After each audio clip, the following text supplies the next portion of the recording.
Hello everyone, welcome back to Film and Flash. Today we're reviewing the spectacular Spectra 2. This camera uses a sonar autofocus. This works by sending sound waves out to the object it's pointed at, and then reflects. Then the sound waves bounce back, and then that allows the camera to autofocus that object. Here's your built-in flash, viewfinder. Well, you look in through here, and the viewfinder sees out here. Your lens, and then this is for the auto lightening and darkening, and you can also, and this also adjusts the darkening and lightening here as well by using this right here. Up to lighten, normal for just regular, then darken. Then this lets you know when the flash is ready to be used. And then this one right here is your film counter. It has two attachments here for a lanyard. It has a 1/4 tripod screw. To load your film, you push down on this arrow here and drops down this. It takes Spectra film, which was discontinued in 2019. You can still get it on eBay though for about $20 for a 2-pack.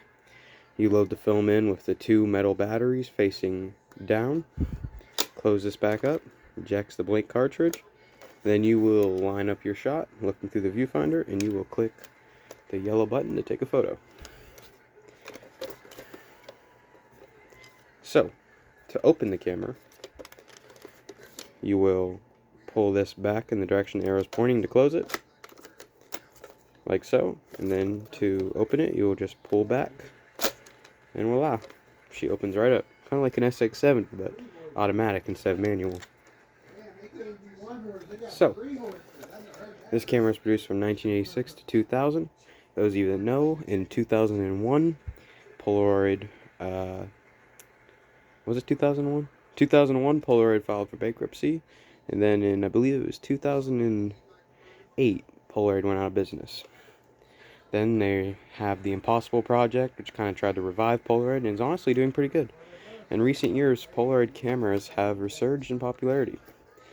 This is your little, what does it say? Did it say Polaroid? I swore it did. Oh, here it does. This is your little Polaroid handle for carrying it. The Velcro's gone because this camera's probably really old, so you can't Velcro it anymore, but you can still hold it. So it is what it is. You can usually pick these cameras up on eBay. Imagine other miscellaneous websites, maybe websites specifically for cameras. I know you can pick them up at Goodwill. I've seen them as cheap as $3. I paid, I believe, less than, I think I paid about $1.75 for this camera in particular. And I do believe it to be in fully working condition. However, I cannot test it due to not having the capabilities to buy film at the current time.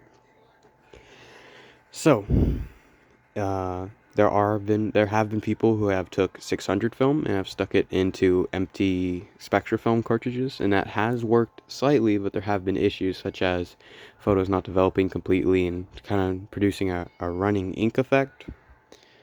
Overall, it's possible to stick 600 film. 600 film is readily available, and it goes for about $20 for a pack of 8. And if you stick the 600 films into the blank cartridge, and it should work. However, there will be issues. The pictures will come out not completely perfect. Like I said, it'll produce a running ink effect where the image appears to be like paint was spilled on it, and then sometimes they'll come out blurry and unfocused. It's just, overall, I recommend buying the Spectra film, which they still have a lot left over because 2019 was only 6 years ago. Oh, was it 6 years ago, or is it? Yeah, 6 years ago. Or it'd be 7. I'm not too good at that. It was probably 6 or 7 years ago, so there's still a lot of it around. Not an infinite amount, though, so I wouldn't buy this camera if you're planning on doing long-term shooting. But it's compact, lightweight. Honestly, it's a great camera.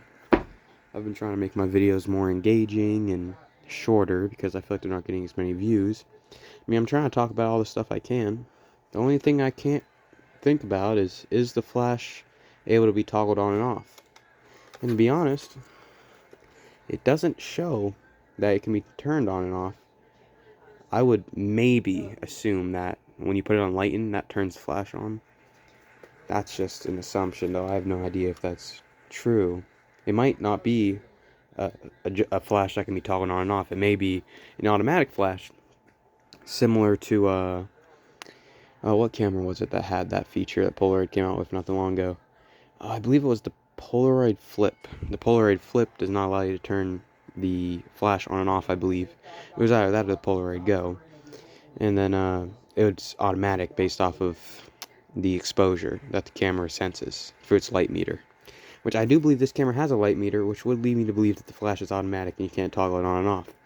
So, if you have a problem with the flash accidentally coming on, I wouldn't recommend this camera, because it will tend to do that even in times when you don't want the flash. So, who would I recommend this camera for?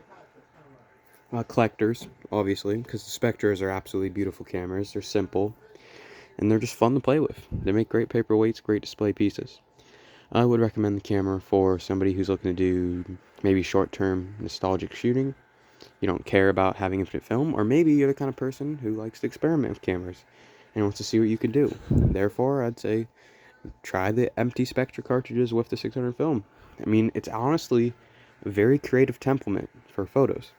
So if you're trying to make modern art examples using Polaroid, it's honestly not a bad idea, because it will make the photos look really interesting and stuff that you cannot just replicate on your own.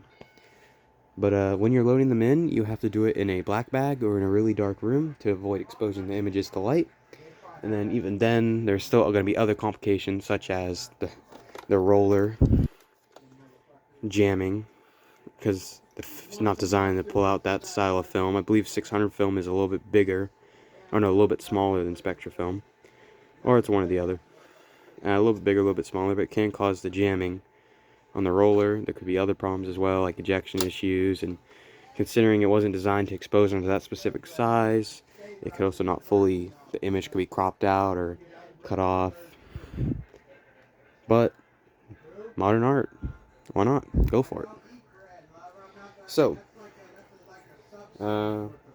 thank you guys for watching. Please like and subscribe. Film Flash out.